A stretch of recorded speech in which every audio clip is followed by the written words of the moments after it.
촛불이 흔들린다. 비단 커튼 너머로 그림자가 움직이고 어딘가에서 향이 타오른다. 백단향과 침향이 섞인 연기가 천천히 천장으로 올라가며 공기를 무겁게 만든다. 방 안은 고요하다. 너무 고요해서 숨소리조차 계산된 것처럼 들린다. 밖에서는 궁전의 삶이 계속되고 있다.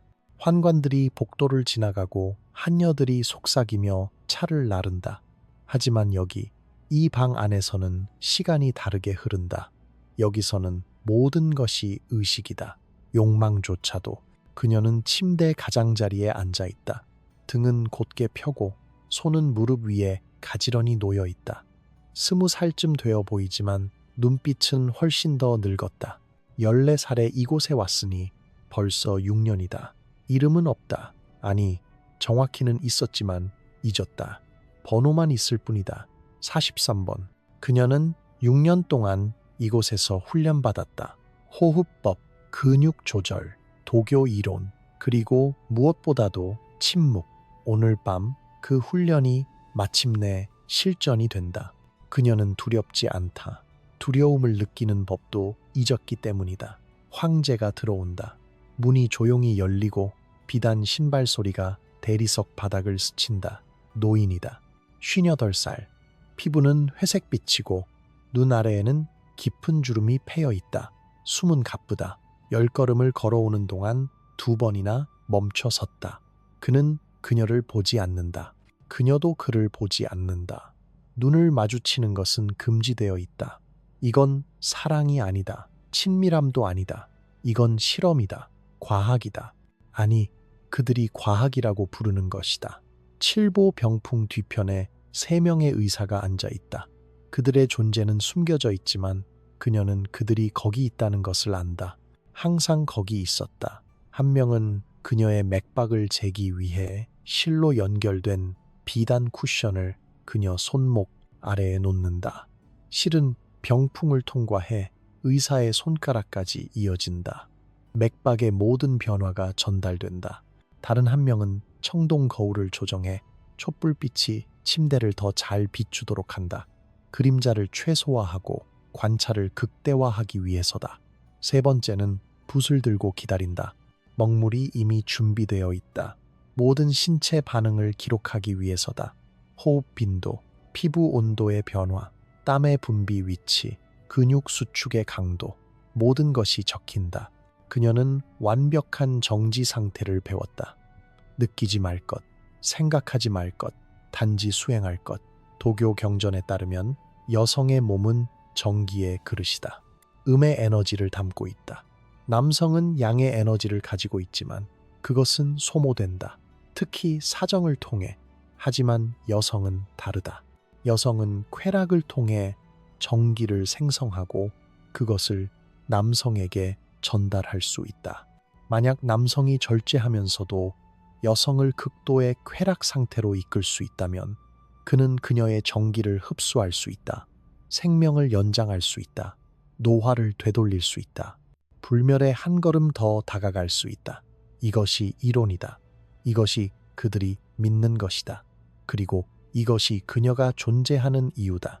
환관 한 명이 침대 바로 옆에 서 있다. 그의 이름은 리 총관이다. 45살. 이 일을 20년째 하고 있다. 그의 눈은 날카롭다. 감정이 없다. 그는 매 순간을 감시한다. 그녀의 호흡 패턴이 바뀌면 그는 그것을 알아차린다. 피부색이 변하면 그는 의사들에게 신호를 보낸다. 근육이 긴장하면 그는 장부에 적는다. 이 모든 것이 데이터다. 그녀의 몸은 더 이상 그녀의 것이 아니다. 그것은 과학기구다. 온도계, 압력계, 측정 장치, 황제의 불멸을 위한 도구다. 황제가 그녀 옆에 눕는다. 침대가 그의 무게로 가라앉는다. 그의 손이 그녀의 어깨에 닿는다. 차갑다. 움직임은 기계적이다. 연습된 것처럼 보인다. 사실 연습된 것이다. 그는 이것을 수백 번 해왔다. 수십 년 동안 다른 여성들과 모두 같은 훈련을 받은, 모두 같은 목적을 위해 존재하는, 이것이 그가 믿는 것이다. 이 의식을 통해 그는 죽음을 속일 수 있다고, 여성의 본질을 흡수하고 자신의 것을 보존함으로써 그는 영원히 살 수 있다고. 그는 이미 30년을 이렇게 살았다. 그런데도 그는 늙었다. 병들었다. 죽어가고 있다. 하지만 그는 멈추지 않는다. 믿음은 증거보다 강하다. 정기전이 그들은 이것을 그렇게 불렀다. 최정보양술, 아름다운 이름이다. 시적이기까지 하다. 하지만 그 아래에 숨겨진 것은 아름답지 않다. 그것은 후궁의 진정한 목적이다. 수천 명의 여성이 존재하는 이유다. 쾌락이 아니다. 사랑도 아니다. 권력도 아니다. 바로 이것이다. 생명을 빼앗는 의식. 여성의 몸을 연료로 태워 남성의 환상을 먹이는 시스템. 과학으로 포장된 착취. 철학으로 정당화된 폭력. 의사 한 명이 병풍 뒤에서 속삭인다. 시작하십시오. 그의 목소리는 낮고 평평하다. 명령도 아니고 요청도 아니다. 단지 절차의 다음 단계를 알리는 것뿐이다. 그리고 촛불이 다시 한번 흔들린다. 그림자가 벽을 따라 춤춘다. 향 연기가 소용돌이친다. 그리고 의식이 시작된다. 이 모든 것이 어디서 시작되었을까? 대답은 간단하다. 두려움, 죽음에 대한 두려움, 그리고 그 두려움을 이용한 사람들. 기원전 3세기 도교 철학자들은 우주를 음과 양의 균형으로 설명했다. 모든 것은 이 두 힘의 상호작용이다. 빛과 어둠, 하늘과 땅, 남성과 여성, 아름다운 이론이었다. 균형에 관한 것이었다. 조화에 관한 것이었다. 하지만 권력자들의 손에 들어가자 그것은 변했다. 철학은 무기가 되었다. 균형은 착취가 되었다. 조화는 지배가 되었다. 도교 의사들은 새로운 이론을 발전시켰다. 정기, 즉 생명의 본질에 관한 이론이다. 그들에 따르면 남성은 정기를 사정을 통해 잃는다. 매번 절정에 도달할 때마다 생명력이 몸을 떠난다. 양의 에너지가 소모된다. 이것이 남성이 늙는 이유다. 이것이 남성이 약해지는 이유다. 이것이 남성이 결국 죽는 이유다. 하지만 해결책이 있다. 만약 남성이 절제할 수 있다면, 만약 그가 사정하지 않고도 성적 활동을 할 수 있다면 그는 정기를 보존할 수 있다. 더 나아가 그는 여성의 정기를 흡수할 수 있다. 여성을 배터리처럼 사용할 수 있다. 왜냐하면 여성은 다르기 때문이다. 이론에 따르면 여성은 정기를 잃지 않는다. 오히려 여성은 쾌락을 통해 정기를 생성한다. 절정에 도달할 때 여성의 몸은 음의 에너지로 가득 찬다. 순수하고 강력한 생명력으로. 그리고 만약 남성이 그 순간에 그녀와 접촉하고 있다면 그 에너지는 그에게로 흐른다. 피부를 통해, 호흡을 통해, 접촉의 모든 지점을 통해. 이것이 최정보양술의 핵심이다.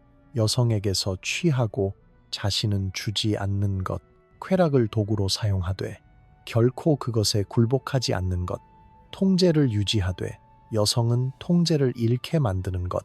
황제들은 이 이론에 집착했다. 왜 안 그랬겠는가? 그들은 세상의 모든 권력을 가졌지만 단 하나를 통제할 수 없었다. 죽음. 그들은 궁전을 세웠고 군대를 지휘했고 수백만을 지배했다. 그들의 명령 한마디에 사람이 죽고 그들의 기분에 따라 전쟁이 시작되었다. 하지만 그들도 늙었다. 병들었다. 죽었다. 그것은 참을 수 없는 일이었다. 신이 되려는 자가 어떻게 죽을 수 있는가? 그래서 그들은 해결책을 찾았다. 그리고 도교 의사들이 그것을 제공했다. 불멸의 약속을. 의식은 세밀하게 발전했다. 단순한 성행위가 아니었다. 그것은 과학이었다. 아니, 그들이 과학이라고 부른 것이었다. 각 행위가 기록되었다. 측정되었다. 분석되었다. 쾌락 자체가 수량화될 수 있는 것처럼 의사들은 매뉴얼을 썼다. 음양합기론, 소녀경, 동현자, 수백 페이지의 지침서들.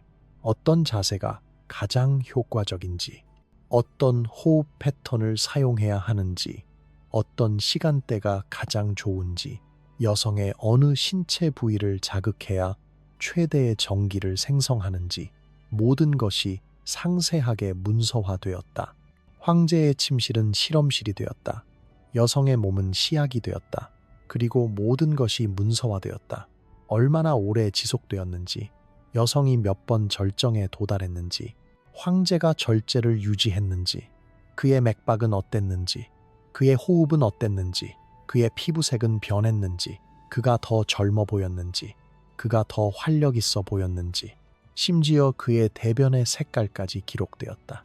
모든 것이 증거가 될 수 있었다. 모든 것이 진전의 신호가 될 수 있었다. 물론 결과는 없었다. 황제들은 여전히 늙었다. 여전히 병들었다. 여전히 죽었다. 하지만 그들은 멈추지 않았다. 왜냐하면 실패는 이론의 문제가 아니라고 생각했기 때문이다. 그것은 실행의 문제였다. 여성이 충분히 훈련받지 않았다. 의식이 충분히 정확하지 않았다. 횟수가 충분하지 않았다. 여성이 충분하지 않았다. 그래서 그들은 더 많은 여성을 데려왔다. 더 많은 규칙을 만들었다. 더 많은 기록을 했다. 시스템은 계속 커졌다. 마치 실패를 인정하는 것보다 계속 확장하는 것이 더 쉬운 것처럼 지금 침대에 누워있는 이 황제도 마찬가지다.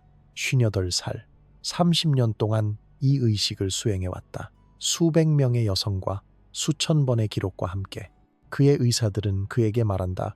폐하, 진전이 있습니다. 폐하의 기운이 안정되고 있습니다. 지난달보다 맥박이 강해졌습니다. 거짓말이다. 그는 그것을 안다. 그의 손은 여전히 떨린다. 그의 시력은 여전히 흐려진다. 그의 관절은 여전히 아프다. 하지만 믿고 싶어 한다. 그래서 그는 계속한다. 다음 여성을, 다음 의식을, 다음 환상을. 이것이 시스템의 비극이다. 의사들은 사기꾼이 아니었다. 그들은 진심으로 믿었다. 수세기의 전통이 그들에게 말했다. 이것은 효과가 있다. 경전이 그렇게 말했다. 황제도 희생자가 아니었다. 그는 권력자였다. 그는 선택할 수 있었다. 멈출 수 있었다. 하지만 그러지 않았다. 그들 모두는 환상의 포로였다. 과학으로 포장된 환상, 철학으로 정당화된 환상, 전통으로 신성화된 환상, 그리고 그 환상의 진짜 대가를 치른 것은 여성들이었다. 이름도 없는, 목소리도 없는, 선택권도 없는 43번은 누워있다. 황제의 차가운 손이 그녀의 피부를 만진다. 병풍 뒤에서 부시종이 위를 스치는 소리가 들린다. 누군가 기록하고 있다. 이 순간이, 이 거래가, 그녀의 몸이 데이터 포인트가 되는 이 순간이 그녀는 아무것도 느끼지 않는다. 느끼지 않도록 훈련받았다. 철학은 무기가 되었다. 그리고 그 무기는 수천 년 동안 발사되었다. 지금도 방아쇠가 당겨지고 있다. 하지만 43번은 어떻게 여기까지 왔을까? 그녀의 이야기는 수학이 끝난 어느 가을날 시작되었다. 마을의 남자들이 왔다. 비단 옷을 입고 말을 타고 황제의 인장이 새겨진 두루마리를 들고 그들은 정탐꾼이었다. 후궁을 위한 소녀들을 찾는 마을 사람들은 그들을 환영했다. 왜냐하면 그들이 가져온 것은 기회라고 믿었기 때문이다. 영광이라고 믿었기 때문이다. 정탐꾼들은 14살에서 16살 사이의 소녀들을 광장에 모았다. 26명. 그들은 한 명 한 명을 검사했다. 손을 펴게 했다. 손가락 간격을 쟀다. 너무 넓으면 안 된다. 너무 좁으면 안 된다. 뼈의 구조가 기운의 흐름을 나타낸다고 그들은 말했다. 다음은 피부였다. 햇빛에 피부를 노출시키고 빛이 어떻게 반사되는지 관찰했다. 생명력의 광채가 있어야 한다고 그들은 말했다. 그러고 나서 그들은 소녀들에게 걷게 했다. 자세를 관찰하기 위해 어깨의 각도, 골반의 움직임, 이 모든 것이 축적된 정기를 나타낸다고 믿었다. 한 의사가 각 소녀의 맥을 짚었다. 손목에, 목에 무언가를 중얼거렸다. 숫자를 다른 의사가 적었다. 6명이 선택되었다. 43번은 그 중 하나였다. 그때 그녀의 이름은 아직 메이린이었다. 14살, 농부의 딸. 그녀는 동생 둘이 있었다. 그녀는 노래를 불렀다. 그녀는 메일인이었다. 그녀의 부모는 울었다. 하지만 그것은 슬픔의 눈물만이 아니었다. 자부심의 눈물이기도 했다. 그들의 딸이 선택되었다. 궁전으로 갈 것이다. 이것은 영광이었다. 축복이었다. 그들은 그렇게 믿었다. 정탐꾼들은 부모들에게 말했다. 당신의 딸은 비단을 입을 것입니다. 최고의 음식을 먹을 것입니다. 궁전에서 살 것입니다. 만약 황제의 총애를 받는다면 그녀는 비빈이 될 수도 있습니다. 당신의 가족은 영광을 얻을 것입니다. 세금이 감면될 것입니다. 모두 사실이었다. 일부는. 하지만 그들이 말하지 않은 것이 있었다. 그녀는 결코 집으로 돌아오지 못할 것이라는 것. 그녀는 더 이상 사람이 아니라 도구가 될 것이라는 것. 그녀의 몸은 그녀의 것이 아니게 될 것이라는 것. 메이리는 14살이었다. 그녀는 이해하지 못했다. 왜 어머니가 그렇게 오래 우는지, 왜 아버지가 그녀를 그렇게 꽉 안고 있는지. 그녀는 단지 흥분했다. 궁전을 보게 될 것이다. 황제를 보게 될 것이다. 그녀의 친구들은 부러워했다. 마을 전체가 축하했다. 그녀는 떠났다. 뒤돌아보며 손을 흔들었다. 부모는 서 있었다. 작아지고 있었다. 그리고 사라졌다. 그것이 마지막이었다. 여정은 3주가 걸렸다. 6명의 소녀들은 덮개가 있는 수레에 탔다. 그들은 밖을 볼 수 없었다. 하지만 소리는 들렸다. 도시들, 시장들, 점점 더 큰 소음들. 그들은 서로 속삭였다. 궁전이 어떨까? 황제가 어떨까? 그들은 아직 꿈을 꾸고 있었다. 궁전의 외궁에 도착했을 때 꿈은 끝났다. 그들은 큰 방으로 이끌려갔다. 차가웠다. 텅 비어 있었다. 나이든 환관이 그들 앞에 섰다. 그는 웃지 않았다. 너희의 이전 삶은 끝났다. 너희는 더 이상 딸도 아니고 친구도 아니고 개인도 아니다. 너희는 황제의 재산이다. 너희는 번호를 받을 것이다. 너희는 그 번호로만 불릴 것이다. 너희가 여기 있는 이유는 하나다. 황제를 섬기는 것. 너희의 몸은 너희의 것이 아니다. 그들은 머리를 깎았다.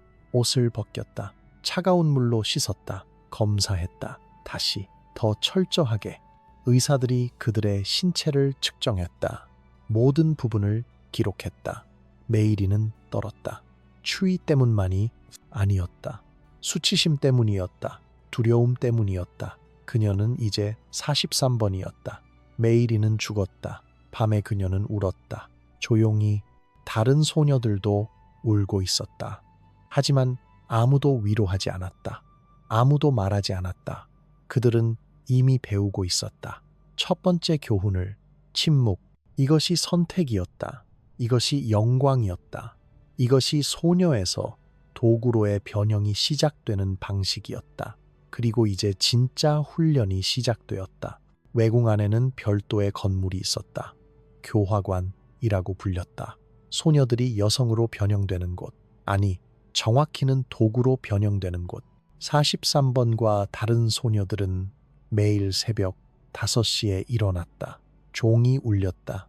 그들은 줄을 서서 세수를 했다. 차가운 물로. 그러고 나서 첫 번째 수업이 시작되었다. 도교 이론. 한 노인 교관이 그들에게 가르쳤다. 흰 수염이 길었다. 목소리는 단조로웠다. 그는 매일 같은 것을 반복했다.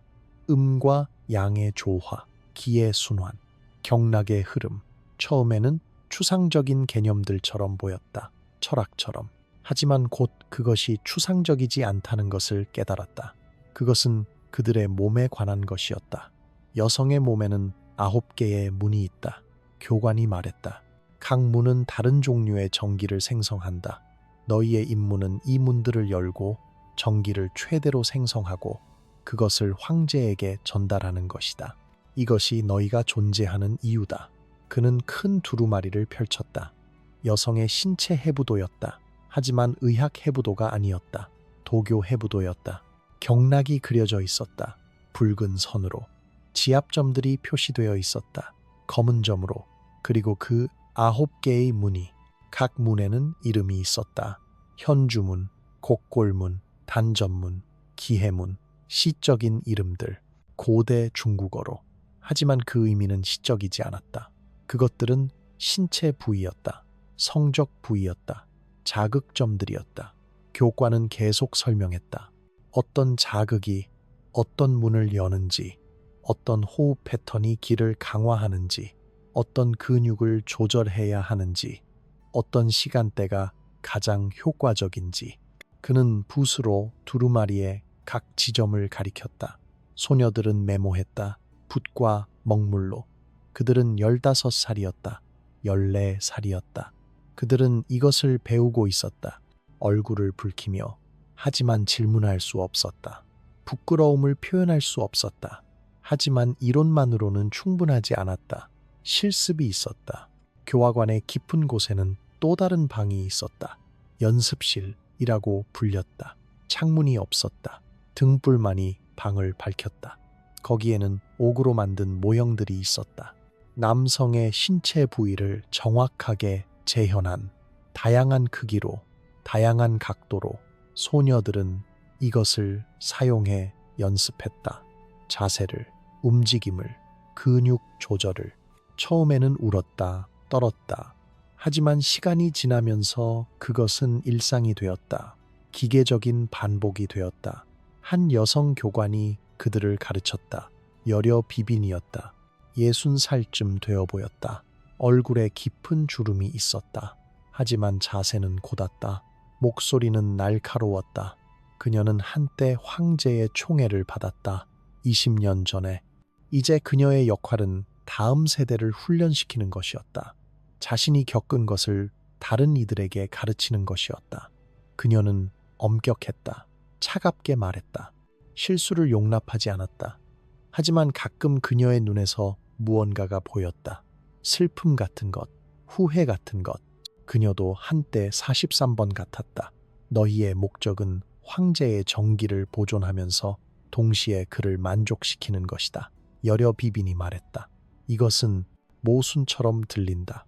하지만 가능하다. 너희는 쾌락의 한계까지 그를 이끌되 절대 그 한계를 넘게 해서는 안 된다. 너희는 그릇이다. 담고 정제하는. 너희 자신의 쾌락은 중요하지 않다. 오직 황제의 생명력만이 중요하다. 그녀는 그들에게 기술을 가르쳤다. 각 기술에는 이름이 있었다. 상승하는 봉황, 나비가 연꽃을 오르다. 9번 얕게, 9번 깊게, 용이 구슬을 쥐다. 시적인 이름들. 하지만 실제는 기계적이었다. 정확한 각도, 정확한 리듬, 정확한 압력, 정확한 속도. 모든 것이 계산되었다. 모든 것이 측정되었다. 그들은 호흡을 배웠다. 특별한 호흡 패턴, 복식 호흡, 늘골 호흡, 심지어 역호흡. 각 호흡은 다른 목적을 가지고 있었다. 어떤 것은 기를 축적하기 위한 것이었다. 어떤 것은 그것을 순환시키기 위한 것이었다. 어떤 것은 절정을 지연시키기 위한 것이었다. 어떤 것은 절정을 강화하기 위한 것이었다. 그들은 매일 2시간씩 호흡만 연습했다. 숨을 세면서, 리듬을 외우면서. 그들은 근육 조절을 배웠다. 골반저 근육, 질 근육. 이 근육들을 독립적으로 수축하고 이완하는 법, 리듬을 만드는 법, 압력을 조절하는 법. 여려 비비는 그들에게 매일 연습하게 했다. 수백 번씩. 근육이 자동으로 움직일 때까지, 생각하지 않아도 반응할 때까지 6년이 걸렸다. 43번은 이제 20살이었다. 그녀는 더 이상 메이린이 아니었다. 메이린은 완전히 죽었다. 그녀는 자신의 몸을 완벽하게 통제할 수 있었다. 그녀는 호흡으로 자신의 심박수를 조절할 수 있었다. 근육으로 정확한 리듬을 만들 수 있었다. 그녀는 경전을 암송할 수 있었다. 모든 경락의 위치를 알았다. 모든 기술의 이름을 외웠다. 그녀는 변형되었다. 완벽하게. 하지만 그 변형의 대가는 무엇이었을까? 그녀는 더 이상 느끼지 못했다. 쾌락도, 고통도, 욕망도, 수치심도. 그녀의 몸과 마음은 분리되었다. 그녀는 관찰자가 되었다. 자신의 몸을 밖에서 보는. 이것이 훈련의 진정한 목적이었다. 육체적 기술이 아니라 정신적 분리였다.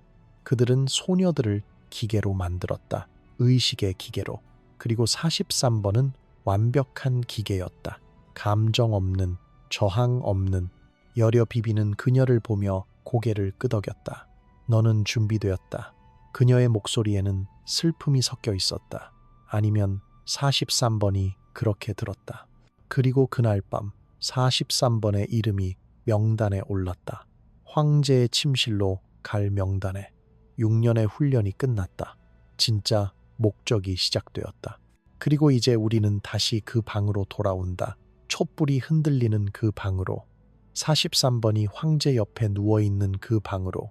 6년의 훈련이 이 순간을 위한 것이었다. 의식이 시작되었다. 황제의 손이 그녀의 어깨를 따라 내려간다. 차갑다. 피부가 건조하다. 그의 움직임은 느리다. 계산된 것 같다. 경전에 적힌 대로 43번은 호흡을 조절한다. 복식, 호흡, 깊고 천천히. 넷을 세며 들이마신다. 둘을 세며 멈춘다. 여섯을 세며 내쉰다. 그녀의 심박수가 안정된다. 분당 60회로. 병풍 뒤에서 의사 한 명이 그것을 느낀다. 실을 통해. 그녀의 손목에서 그의 손가락까지 이어진 비단실을 통해 그는 고개를 끄덕인다. 만족스럽다는 신호다. 황제는 옥녀술을 사용한다. 도교 경전에 기록된 기술이다. 목적은 간단하다. 여성을 극도의 각성 상태로 이끌되 자신은 절제를 유지하는 것. 모든 움직임이 정확하다. 모든 접촉이 계산되었다. 그는 특정 지점들을 자극한다. 경락을 따라 압력점들을. 단전, 기해, 관원. 그는 이름을 알고 있다. 각 지점에. 그는 이것을 수천 번 해왔다. 수백 명의 여성들과 43번의 몸이 반응한다. 자동으로 훈련받은 대로 그녀의 피부가 붉어진다. 먼저 가슴에서. 그러고 나서 목으로, 얼굴로. 호흡이 빨라진다. 분당 60회에서 80회로, 90회로. 근육이 긴장한다. 복부가, 허벅지가. 병풍 뒤에서 붓이 움직인다. 종이 위를 스친다. 모든 변화가 기록된다. 하지만 그녀의 마음은 분리되어 있다. 그녀는 관찰자다. 자신의 몸이 반응하는 것을 바라본다. 마치 다른 사람의 몸인 것처럼, 마치 무대 위의 인형인 것처럼. 이것이 훈련의 목적이었다. 느끼지 않는 것, 단지 수행하는 것. 황제는 리듬을 만든다. 9001신법. 9번 얕게, 1번 깊게. 그는 세고 있다. 마음속으로. 하나, 둘, 셋. 그러고 나서 8번 얕게, 2번 깊게. 패턴을 바꾼다. 계산된 변화, 경전에 적힌 대로. 다음은 7030법. 7번 얕게, 3번 깊게. 의사들은 모든 것을 관찰한다. 황제의 호흡을, 43번의 반응을, 시간을, 리듬을. 환관은 작은 장부에 표시를 한다. 각 패턴이 바뀔 때마다 시간이 흐른다. 얼마나 43번은 모른다. 시간 감각이 사라졌다. 천장의 그림자만 본다. 촛불에 의해 만들어진 흔들리는 그림자들. 30분, 1시간, 물시계의 물이 천천히 떨어진다. 똑, 똑, 똑. 그녀의 몸은 여러 번 정점에 도달한다. 훈련받은 대로 통제된 절정들. 각 절정에서 그녀는 특정 호흡 패턴을 사용한다. 역호흡. 배를 당기며 숨을 들이마신다. 음의 에너지를 생성하기 위해. 적어도 이론에 따르면 그녀는 소리를 낸다. 작게. 통제된 신음. 그것도 훈련받은 것이다. 너무 크면 안 된다. 너무 조용해도 안 됨. 된다. 정확해야 한다. 황제는 절제를 유지한다. 그의 얼굴에는 표정이 없다. 턱이 긴장되어 있다. 이마에 땀이 맺힌다. 그는 노력하고 있다. 힘들어하고 있다. 자신의 몸과 싸우고 있다. 본능과 싸우고 있다. 하지만 포기하지 않는다. 이것이 불멸로 가는 길이라고 믿기 때문이다. 그의 의사들이 그렇게 말했기 때문이다. 30년 동안 그렇게 말해왔기 때문이다. 그리고 그는 믿고 싶기 때문이다. 환관리 총관이 시간을 샌다. 작은 물시계를 사용해서 물이 아래 그릇을 채운다. 천천히. 마침내 그가 신호를 보낸다. 손을 든다. 조용히. 의식이 끝났다. 황제는 멈춘다. 천천히 일어난다. 그의 호흡은 거칠다. 땀이 흐른다. 등을 따라, 이마를 따라.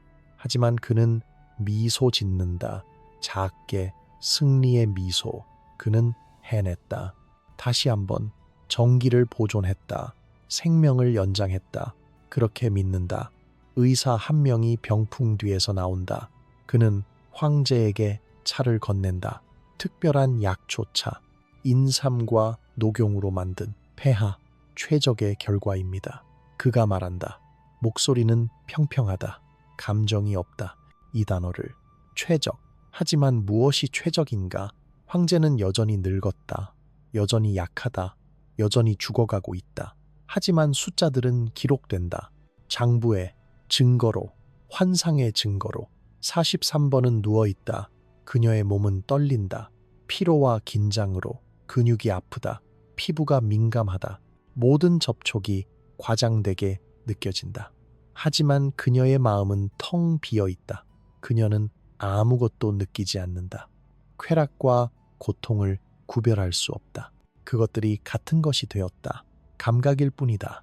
의미 없는 신호들, 데이터 포인트들. 환관이 다가온다. 그녀를 일으킨다. 그녀는 비틀거린다. 다리에 힘이 없다. 그는 그녀의 팔을 잡는다. 단단하게. 그들은 방을 나간다. 복도를 걷는다. 차갑다. 대리석 바닥이 그녀의 맨발에 닿는다. 다른 방으로 간다. 검사실로. 그리고 이 순간, 복도를 걷는 이 순간 43번은 깨닫는다. 이것이 그녀의 삶이라는 것을, 이것이 그녀가 존재하는 이유라는 것을. 앞으로 수십 년 동안, 아니면 황제가 죽을 때까지, 아니면 그녀가 죽을 때까지 이것이 계속될 것이다. 이 의식이, 이 공허함이, 이 끝없는 반복이. 시스템은 완벽하게 작동한다. 그녀는 완벽하게 순종한다. 그리고 그 완벽함 속에서 모든 것이 무의미하다. 황제의 불멸을 향한 추구도, 의사들의 기록도, 그녀의 훈련도, 그녀의 희생도 모두 허상이다. 아름다운 거짓말이다. 하지만 허상을 깨트릴 수 없다. 왜냐하면 시스템은 그녀의 수능에 전적으로 의존하기 때문이다. 그리고 그녀는 순응하도록 만들어졌다. 완벽하게. 뒤에서 문이 닫힌다. 조용히. 촛불이 꺼진다. 방은 어둠 속에 잠긴다. 하지만 어둠은 새로운 것이 아니다. 그녀는 이미 오래전부터 어둠 속에 살고 있었다. 6년 전부터. 아니, 어쩌면 그녀가 선택된 그날부터. 검사실은 차갑다. 돌로 만들어진 벽, 높은 천장, 창문이 없다. 의식이 끝난 직후 환관은 43번을 이곳으로 데려왔다. 복도를 지나 계단을 내려가 궁전의 더 깊은 곳으로. 여기서 진짜 과학이 시작된다. 여기서 그녀의 몸은 완전히 데이터가 된다. 2명의 의사가 기다리고 있다. 그들은 장갑을 끼고 있다. 얇은 비단 장갑, 흰색. 테이블이 준비되어 있다. 차가운 옥으로 만든. 표면이 매끄럽다. 43번은 그 위에 눕는다. 질문하지 않는다. 저항하지 않는다. 그녀는 이미 알고 있다. 무슨 일이 일어날지. 첫 번째 검사는 침습적이다. 의사가 그녀의 몸을 조사한다. 외부를 먼저, 피부를 관찰한다. 어떤 표시가 있는지. 그러고 나서 내부를 그는 샘플을 채취한다. 작은 비단천으로 부드럽게, 하지만 개인적이지 않게 점도를 측정한다. 2 손가락 사이에서 천을 문지른다. 온도를 확인한다. 손등으로 색을 관찰한다. 등불을 가까이 가져온다. 투명한지, 희끄무레한지 모든 세부 사항이 중요하다. 모든 것이 황제의 생명력을 나타낸다고 믿어진다. 2번째 의사가 장부를 연다. 큰 가죽 제본 장부. 적어도 500페이지는 되어 보인다. 페이지들이 가득 차 있다. 숫자들로, 날짜들로, 측정값들로, 수십 년치의 기록들. 그는 새 페이지를 펼친다. 43번의 페이지. 그는 오늘 날짜를 적는다. 붓으로 정확하게. 그리고 기록을 시작한다. 점도, 중간, 첫 번째 의사가 말한다. 그의 목소리는 임상적이다. 두 번째가 적는다. 한자로 온도, 정상보다 약간 높음, 적는다. 색, 투명, 약간 희끄무레함, 적는다. 양, 적당함, 적는다. 그들은 계속한다. 매 항목을, 매 측정을, 반응의 강도, 근육, 긴장도, 맥박 변화. 43번은 천장을 본다. 돌 천장, 어두운 회색. 그녀는 아무것도 느끼지 않는다. 수치심도, 분노도. 그녀는 단지 기다린다. 이것이 끝나기를. 하지만 검사는 끝나지 않는다. 신체 검사 후에 다음은 질문들이다. 환관이 그것들을 묻는다. 목록에서, 준비된 목록에서 그는 두루마리를 펼친다. 20개의 질문이 적혀 있다. 황제께서 절정에 도달하셨습니까? 그가 묻는다. 첫 번째 질문, 가장 중요한 질문. 아니요, 43번이 대답한다. 목소리는 평평하다. 환관이 적는다. 만족스럽게. 이것이 올바른 답이다. 당신은 몇 번 정점에 도달했습니까? 그녀는 생각한다. 4번. 확실합니까? 예. 환관이 적는다. 그러고 나서 다음 질문. 첫 번째 정점까지 얼마나 걸렸습니까? 모르겠습니다. 그녀가 말한다. 시간을 세지 않았다. 환관은 추정치를 적는다. 그의 관찰에 기반한 질문들은 계속된다. 10개, 20개. 어떤 자세가 사용되었는지, 어떤 기술이 적용되었는지, 그녀의 호흡은 어땠는지, 그녀의 심박수는 어떻게 변했는지, 그녀는 고통을 느꼈는지, 그녀는 쾌락을 느꼈는지, 모든 것이 문서화되어야 한다. 거짓 답은 위험하다. 43번은 그것을 안다. 만약 그녀가 거짓말을 하면, 만약 그녀의 답이 의사들의 관찰과 일치하지 않으면 처벌이 있다. 격리, 하루 동안 어두운 방에, 고립, 일주일 동안 아무와도 말하지 못하게, 또는 순환에서 제거, 더 이상 황제를 섬기지 못하게. 순환에서 제거된다는 것은 궁전의 가장 깊은 곳으로 보내진다는 의미다. 고요의 전으로. 거기서 여성들은 사라진다. 천천히, 조용히. 그래서 그녀는 진실을 말한다. 그녀가 기억하는 한, 정확하게. 마침내 검사가 끝난다. 1시간 후 의사들은 그녀에게 옷을 입으라고 한다. 간단한 흰색 튜닉. 그녀는 그것을 입는다. 환관이 그녀를 자신의 방으로 데려간다. 복도를 지나 계단을 올라가 작은 방, 창문 하나, 침대 하나, 테이블 하나. 이것이 그녀의 공간이다. 그녀는 홀로 남겨진다. 마침내 문이 닫힌다. 그녀는 침대에 앉는다. 그녀의 몸은 여전히 떨린다. 피로가 밀려온다. 깊은 피로. 하지만 그녀는 잠들 수 없다. 마음이 너무 시끄럽다. 아니, 그것은 맞지 않는다. 그녀의 마음은 조용하다. 텅 비어 있다. 하지만 무언가가 거기에 있다.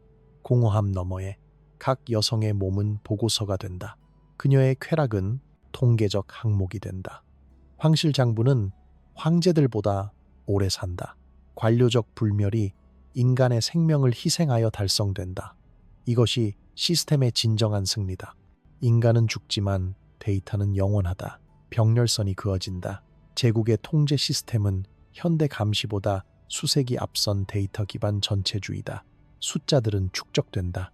패턴들이 분석된다. 하지만 무엇을 위해? 황제는 여전히 죽는다. 여성들은 여전히 고통받는다. 시스템만이 계속된다. 영원히. 43번은 창밖을 본다. 밤이다. 별들이 보인다. 그녀는 그것들을 기억한다. 고향 마을에서 그녀가 메이린이었을 때, 그때 별들은 아름다웠다. 지금은 그저 빛일 뿐이다. 차갑고 멀다. 그녀는 내일 밤을 생각한다. 그리고 그 다음 밤을, 그리고 그 다음을. 끝없는 밤들, 끝없는 의식들, 끝없는 검사들, 끝없는 장부 항목들. 이것이 그녀의 삶이다.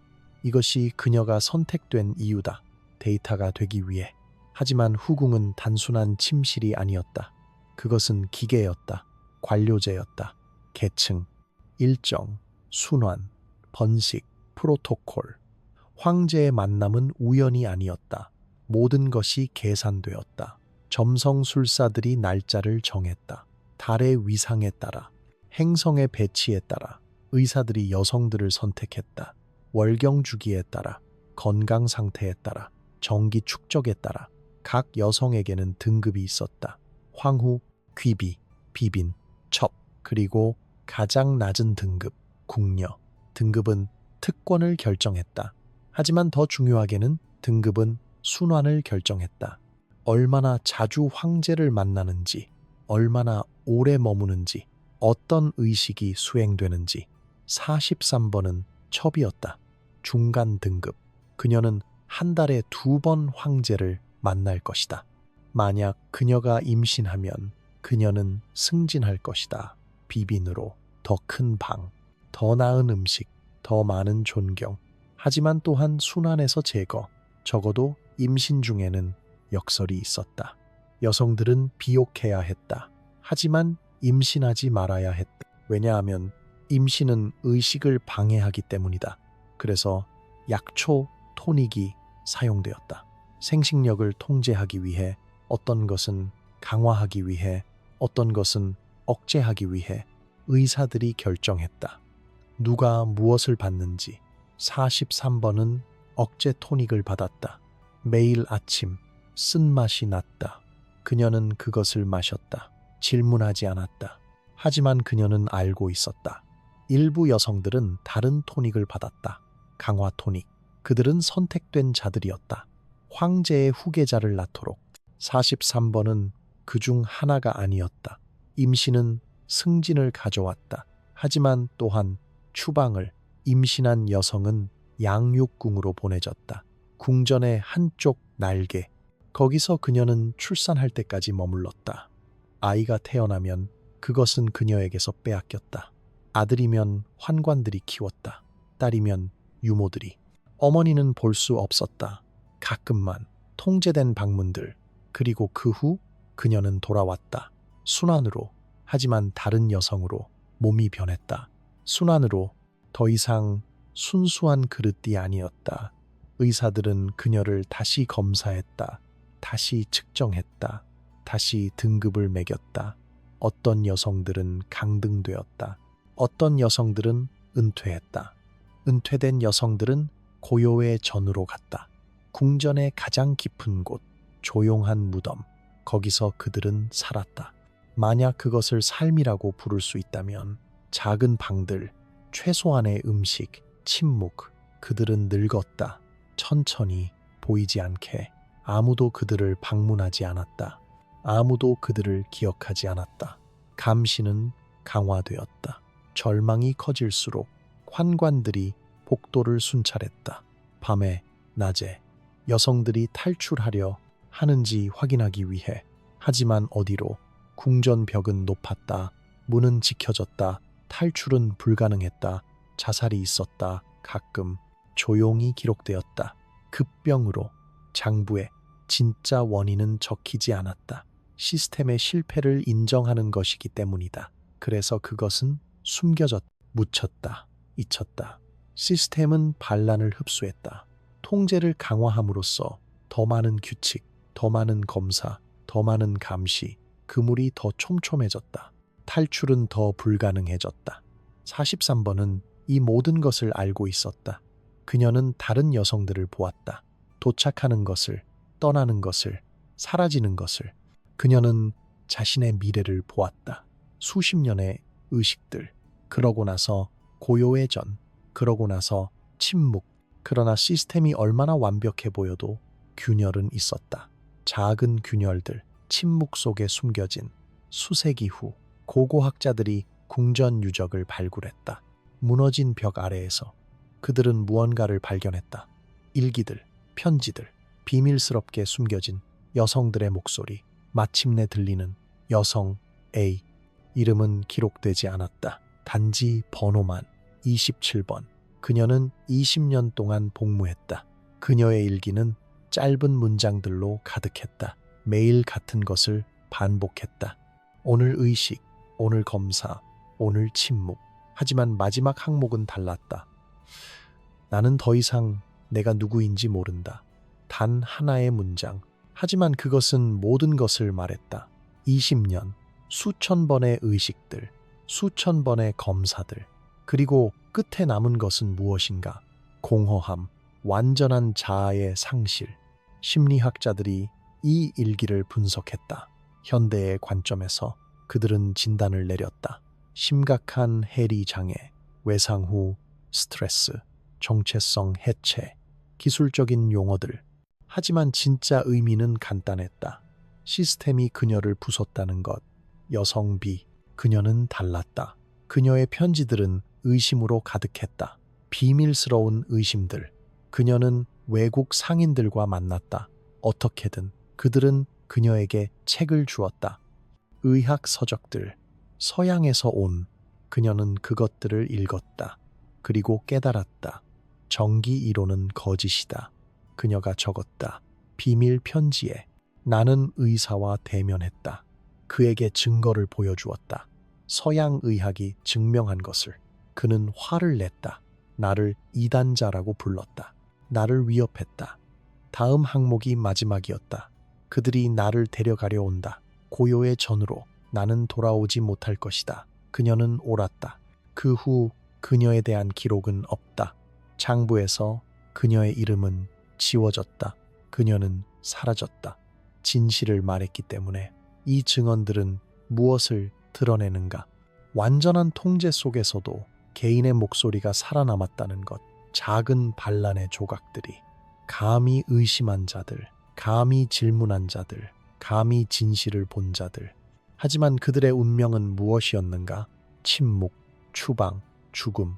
시스템은 이견을 용납하지 않았다. 왜냐하면 이견은 시스템의 기초를 위협했기 때문이다. 환상의 기초를. 감정적 크레센도가 온다. 이 여성들의 대가는 무엇이었는가? 절대 복종을 요구하면서도 썩어가는 약속만 전달한 시스템의 대가는 그들은 젊음을 바쳤다. 정체성을 바쳤다. 자유를 바쳤다. 그리고 무엇을 받았는가? 숫자, 장부의 항목들, 데이터 포인트들. 그들의 삶은 황제의 환상을 먹이는 연료였다. 불멸의 환상을. 43번은 이 이야기들을 몰랐다. 그들은 아직 발견되지 않았다. 수세기 후에나 발견될 것이다. 하지만 그녀는 느꼈다. 어딘가 깊은 곳에서 그녀가 유일하지 않다는 것을, 다른 사람들도 이것을 겪었다는 것을, 고통받았다는 것을, 사라졌다는 것을. 그리고 그 생각은 위안이 되지 않았다. 오히려 더 무서웠다. 왜냐하면 그것은 의미했다. 이 시스템이 그녀 이전에도 있었고 그녀 이후에도 계속될 것이라는 것을. 끝없는 순환, 끝없는 희생. 그러나 모든 제국은 무너진다. 그리고 이 시스템도 예외가 아니었다. 19세기 말 서양 과학이 중국에 도달했다. 의사들, 선교사들, 교육자들, 그들은 새로운 지식을 가져왔다. 해부학, 생리학, 현대의학. 그리고 그 지식은 오래된 환상을 무너뜨렸다. 천천히. 하지만 피할 수 없이 도교 성적 연금술은 신뢰를 잃었다. 천천히. 하지만 확실하게 정기 이론은 반박되었다. 과학적으로 서양 의학자들이 보여주었다. 사정이 생명력을 소모하지 않는다는 것을, 여성이 음의 에너지를 생성하지 않는다는 것을, 인체는 그렇게 작동하지 않는다는 것을. 경락 시스템은 재평가되었다. 의학적으로 체정 보양술은 그것이 진정 무엇인지 드러났다. 미신, 통제의 도구, 권력의 정당화. 하지만 제도적 구조는 지속되었다. 관성으로. 수세기 동안 굳어진 전통은 쉽게 죽지 않는다. 너무 많은 사람들이 그것에 투자했다. 너무 많은 권력이 그것에 의존했다. 너무 많은 정체성이 그것과 연결되어 있었다. 후궁 시스템은 계속되었다. 20세기 초까지, 마지막 황제가 퇴위할 때까지. 이론은 죽었지만 관행은 살아남았다. 1912년 청나라가 무너졌다. 공화국이 선포되었다. 그리고 궁전문들이 열렸다. 마침내 여성들이 나왔다. 이로는 죽었지만 수백 명, 수천 명, 일부는 젊었다. 20살, 30살, 일부는 늙었다. 60살, 70살, 평생을 궁전에서 보낸 햇빛을 보지 못한 그들은 무엇을 발견했는가? 바뀐 세상을, 그들을 기억하지 않는 세상을, 그들을 원하지 않는 세상을. 그들 중 많은 이들이 가족을 찾으려 했다. 고향으로 돌아가려 했다. 하지만 수십 년이 지났다. 부모는 죽었다. 형제 자매는 떠났다. 결혼했다. 자녀를 가졌다. 자신의 삶을 살았다. 마을은 변했다. 그들은 낯선 사람이었다. 자신의 고향에서조차. 누가 그들을 기억했는가? 누가 그들을 원했는가? 일부는 적응했다. 새로운 삶을 시작했다. 일자리를 찾았다. 재혼했다. 보통의 삶을 살려고 노력했다. 하지만 많은 이들은 할 수 없었다. 평생 궁전에 살았던, 평생 통제받았던, 평생 누군가가 그들에게 무엇을 해야 할지 말해주었던 그들은 자유를 다루는 법을 몰랐다. 선택하는 법을 몰랐다. 자신이 되는 법을 몰랐다. 그들의 정체성은 시스템과 함께 죽었다. 그들은 이상한 존재들이었다. 두 세계 사이에 과거도 미래도 아닌 과거의 유령들, 죽은 시스템의 생존자들, 일부는 자신의 이야기를 썼다. 회고록들, 증언들, 고통스러운 진실들을. 하지만 대부분은 침묵했다. 수치심 때문에, 고통 때문에, 아무도 듣지 않을 것이라는 두려움 때문에. 그리고 그들이 옳았다. 대부분의 사람들은 듣지 않았다. 듣고 싶어 하지 않았다. 마지막 후궁들이 폐쇄되었을 때 그들은 2000년의 역사를 뒤에 남겼다. 심리적 상처들의 역사를. 무엇이 남았는가? 이 시스템이 욕망과 권력의 관계에 대해 드러낸 것을 성찰해보자. 권위에 의해 뒷받침될 때 사이비 과학이 어떻게 폭정이 되는지, 철학이 어떻게 착취의 도구가 되는지, 그리고 인간의 몸이 어떻게 다른 사람의 야망을 위한 소모품이 되는지. 장부들은 남아있다. 박물관에, 기록 보관소에, 수천 페이지의 측정값들, 관찰들, 기록들, 한자로 아름답게 쓰여진. 하지만 여성들은 지워졌다. 그들의 이름은, 그들의 얼굴은, 그들의 목소리는, 그들의 꿈은, 그들의 희망은, 그들의 몸은 데이터 포인트로 축소되었다. 불멸을 추구하는 과정에서 만약 불멸이 존재했다면 그것은 오직 그 기록들의 잔혹함 속에만 있었다. 숫자들은 살아남았다. 인간은 그렇지 않았다. 닿는 생각, 그리고요, 어떤 진실들은 빛 속으로 끌려 나올 자격이 있다. 이것이 그 중 하나다. 권력이 과학의 언어를 말할 때, 통제가 철학으로 포장될 때, 그리고 인간의 몸이 다른 사람의 환상을 위한 실험이 될 때 무슨 일이 일어나는지 우리는 기억해야 한다. 우리는 증언해야 한다. 그래서 이것이 다시는 반복되지 않도록 이 이야기가 충격적이었다면 좋아요를 눌러주세요. 그리고 구독을 잊지 마세요. 과거에 더 많은 어두운 이야기들을 계속 전해드리겠습니다. 채널 멤버십 프로그램에 가입하시면 새로운 영상을 조기에 접근하실 수 있고 이 채널을 지원하실 수 있습니다. 댓글로 여러분의 생각을 공유해 주세요. 역사는 우리에게 무엇을 가르쳐야 할까요?